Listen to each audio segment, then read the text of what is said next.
आज लेके आए हम बीएससी पार्ट थर्ड के लिए क्वांटम मैकेनिक्स में।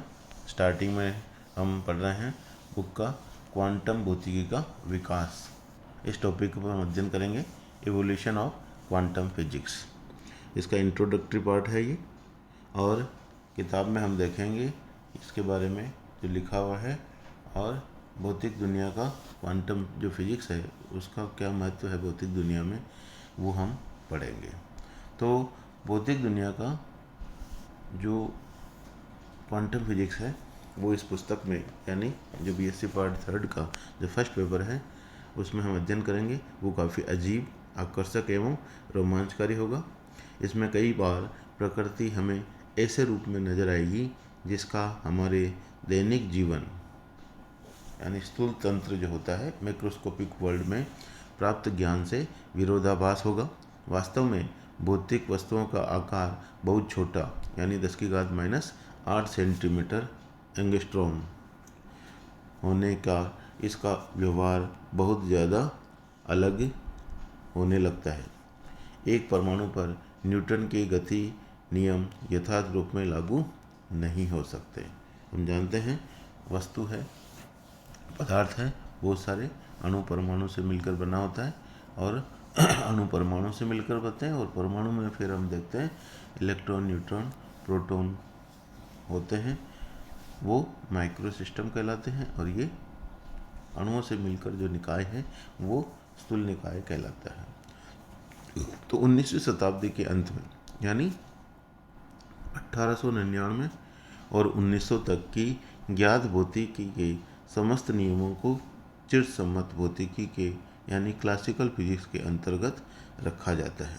इसमें द्रव्य जो पदार्थ है और उनकी जो ऊर्जा है, दो अलग अलग अवधारणाएं होती हैं। द्रव्य की गति कणों यानी पार्टिकल्स या पिंडों द्वारा तथा ऊर्जा की गति स्थानांतरण तरंगों यानी वेव्स द्वारा दिखाई जाती है। तो चिरसम्मत भौतिकी के प्रथम जो 3 भाग हैं वो हम पढ़ेंगे। सबसे पहला चिरसम्मत यांत्रिकी, क्लासिकल मैकेनिक्स।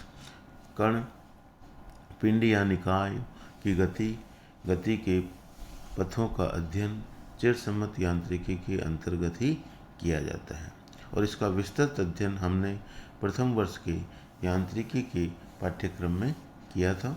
और हमारे दैनिक जीवन में प्रयोग आने वाले कण या पिंड, जिसे हम स्थूल जगत मैक्रोस्कोपिक वर्ल्ड कहते हैं, को हम नग्न आँखों से यानी खुली आँखों से एक सामान्य सूक्ष्मदर्शी से देख सकते हैं, और उसकी गति की व्याख्या यांत्रिकी के अंतर्गत आती है।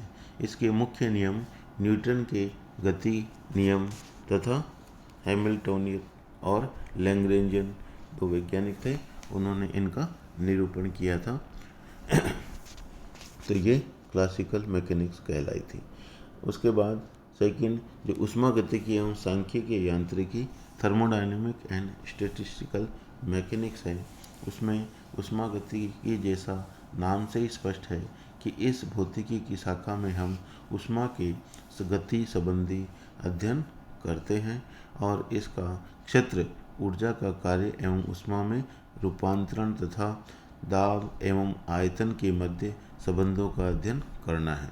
तो उष्मागतिकी का एक स्थूल विज्ञान है, क्योंकि यह किसी निकाय की स्थूल प्रकृति का अध्ययन करती है, ना कि पदार्थ की आणविक संरचना पर।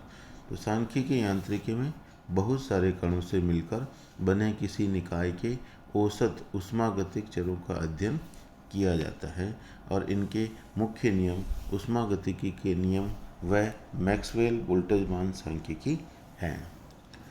अगला है इलेक्ट्रोमैग्नेटिज्म, विद्युत चुंबकीय, है ना। थर्ड पॉइंट जो है हमारा वो विद्युत चुंबकत्व में विद्युत क्षेत्र एवं चुंबकीय क्षेत्र एवं इनके स्रोतों अर्थात आवेश घनत्व तथा धारा घनत्व का विस्तृत अध्ययन किया जाता है। मैक्सवेल ने विद्युत व चुंबकीय क्षेत्रों व इनके स्रोतों को इकट्ठा कर यानी एकीकृत कर 4 समीकरण प्रतिपादित किए, जिन्हें हम मैक्सवेल समीकरण कहते हैं। आगे हम उसको डिटेल में पढ़ेंगे। PVTs के मध्य जो 4 संबंध होंगे, PVTs का मतलब यहाँ पे ये दाब है, V आयतन है, T टेम्परेचर है, S एंट्रोपी।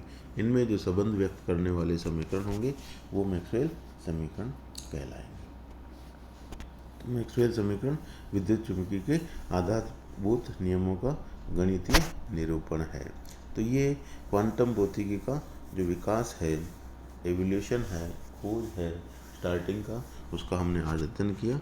धन्यवाद।